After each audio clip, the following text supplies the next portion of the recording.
London, 1888. In the heart of Whitechapel, fog drifts between gas lamps and narrow alleys.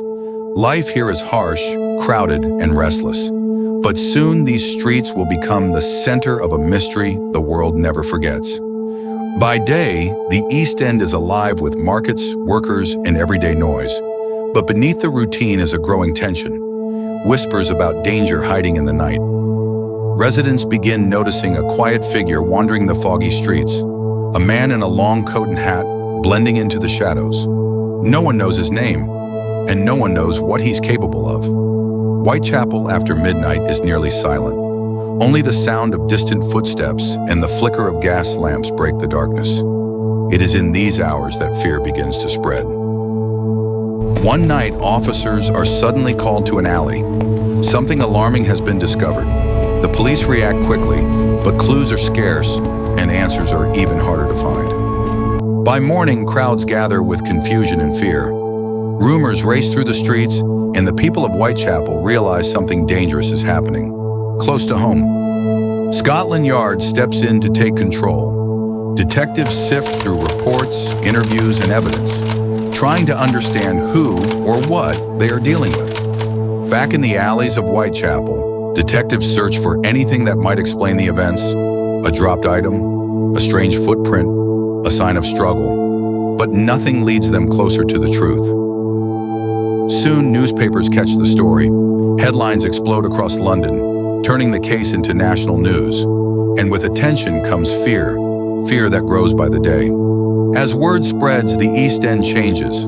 Shops close early, streets empty quickly, and people avoid walking alone. The name Whitechapel becomes a warning. Police flood the streets at night, patrolling every corner with lanterns in hand. But the fog is thick, the alleys are countless, and the killer remains unseen. Dozens of men are questioned, locals, travelers, workers, anyone who seems unusual. But every lead ends the same way, with more questions.